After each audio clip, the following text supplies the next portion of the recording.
La mayoría de los organismos se reproducen por la unión sexual de espermatozoide y óvulo por un proceso llamado fertilización. Estos óvulos de invertebrado están rodeados de espermatozoides. En la unión sexual, cada progenitor contribuye con una célula especial formada por el proceso de meiosis. Estas no pueden ser células corrientes porque semejante unión produciría un nuevo organismo con el doble del número de cromosomas normal en la especie. Los cromosomas contienen la información genética que regula las células individuales y todo el organismo. Cada cromosoma contiene numerosos genes que son las unidades de información y para cada especie de planta o animal hay un número específico de cromosomas en cada célula. Los caballos tienen 64, las vacas 38,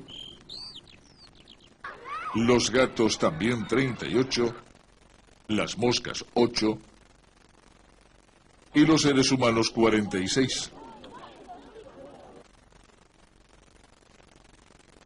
Los cromosomas varían en forma y tamaño, pero hay 2 de cada tipo.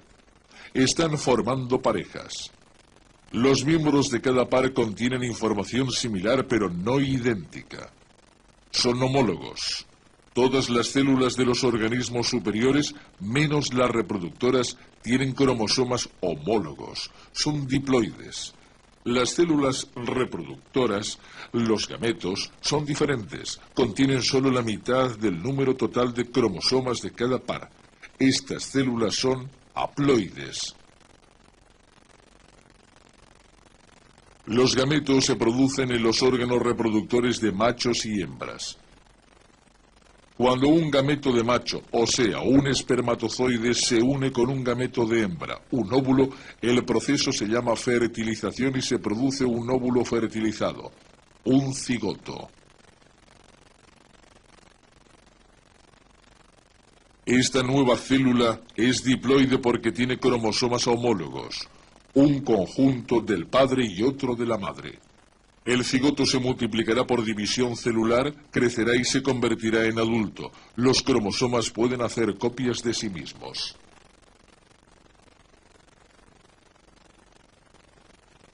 Aquí vemos un cromosoma que ha hecho una copia de sí mismo. Estas 2 copias, llamadas cromátidas, unidas por el centrómero, son normalmente idénticas.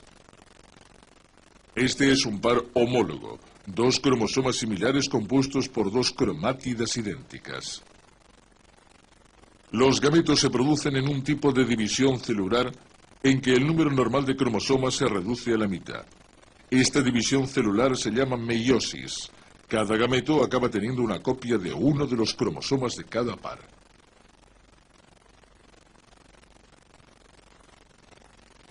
Esta es una representación simplificada del proceso de meiosis.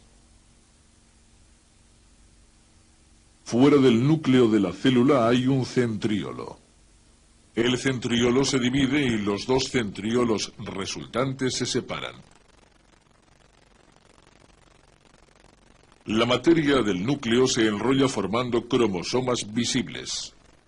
Muchas fibras conectan los 2 centriolos formando un nuso.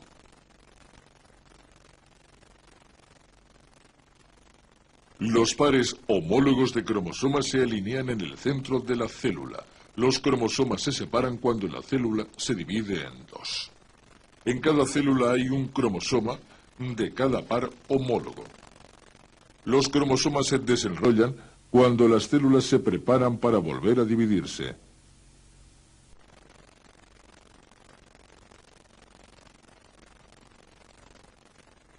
Durante la segunda división se forman nuevos husos. Los cromosomas vuelven a enrollarse y se alinean en los centros de las 2 células.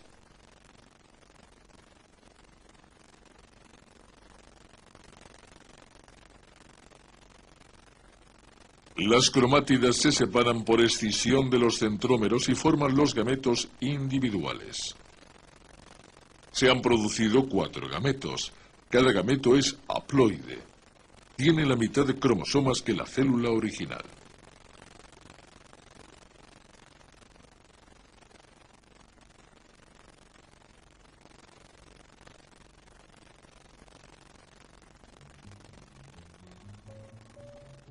Los gametos se producen en plantas y animales de células que en una temprana etapa del desarrollo embrionario quedan separadas de las otras células del organismo. Están en órganos especializados. En la mayoría de las plantas los gametos se forman en las flores. El polen, el gameto macho, se produce en las anteras. Los óvulos se forman en los ovarios. Los granos de polen desarrollan túbulos que en la fertilización se extienden hasta el óvulo. En agua de azúcar o en miel se ven crecer los túbulos del polen. De la unión del núcleo del polen y del óvulo surge una semilla, el principio de una nueva planta.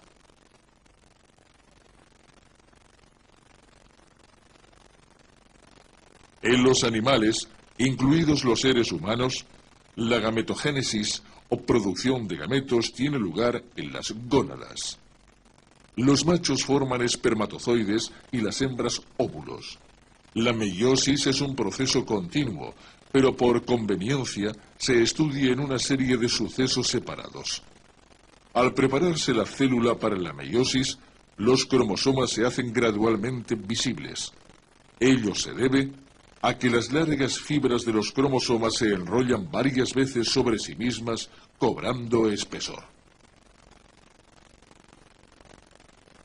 Al enrollarse los cromosomas, empiezan a reunirse delgadas fibras alrededor del núcleo formando el huso. La membrana nuclear desaparece. Cada cromosoma está compuesto de dos cromátidas idénticas. Cuando las cromátidas del cromosoma homólogo están una junto a la otra, puede haber intercambio de material genético. Esto es de gran importancia en la herencia y se llama entrecruzamiento.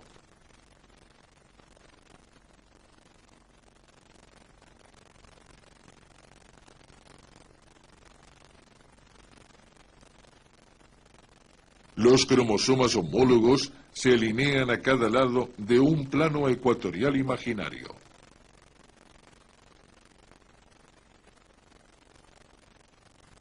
Los cromosomas se mueven hacia polos opuestos. Debido al cruzamiento, es probable que algunos pares de cromátidas no lleven ya idéntica información genética.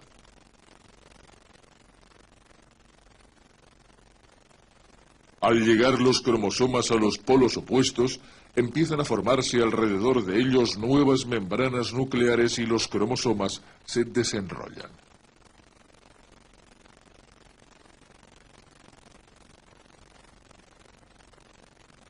Muy pronto las dos células comienzan a dividirse otra vez.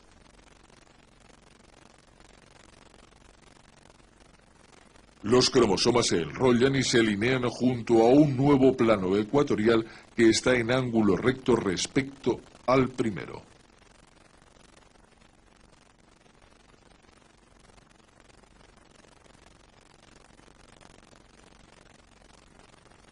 Las cromátidas se separan y van a polos opuestos.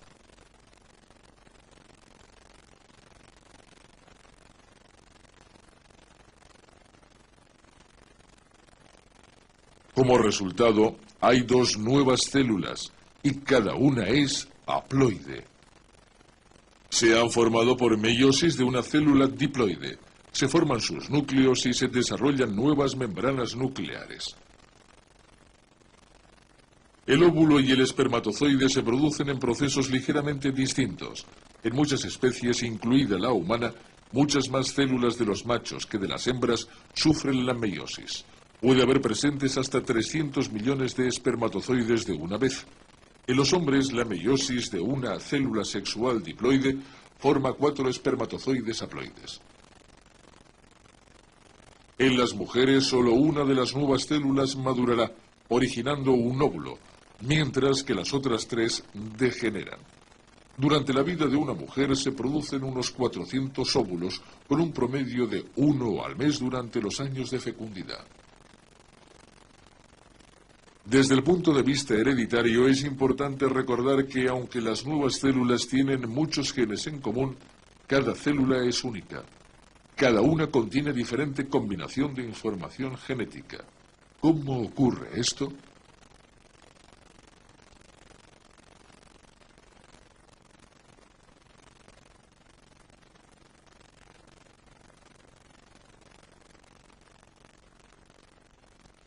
En los organismos superiores todas las células, excepto los gametos, son diploides. Tienen dos conjuntos completos de información genética. Estos son los cromosomas de un hombre. ¿Por qué hacen falta dos conjuntos? Porque ello permite la gran variedad humana.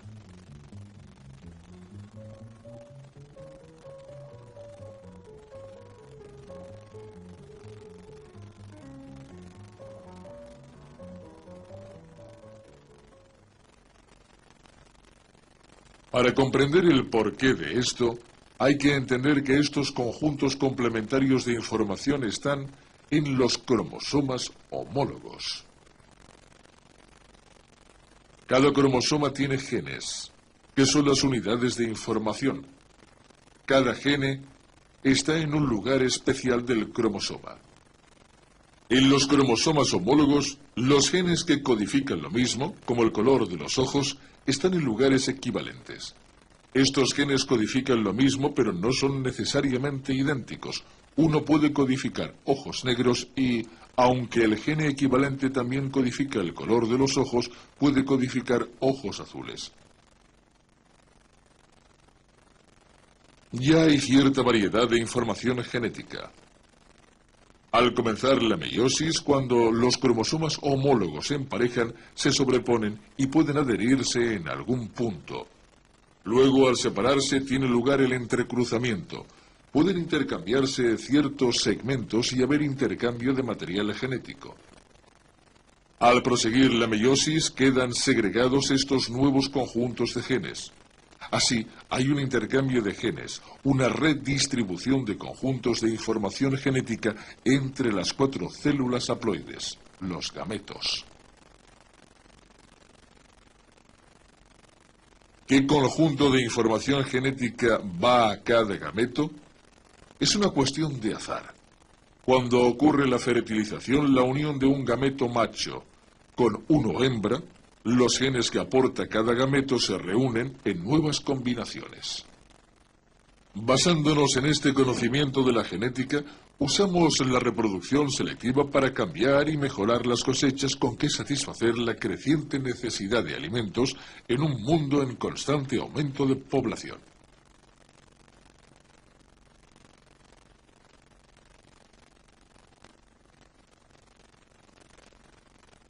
El entrecruzamiento, la recombinación y la fertilización son procesos que hacen posible formar nuevas combinaciones genéticas. Cuando se consideran esos 3 medios, el número de combinaciones posibles es inmenso.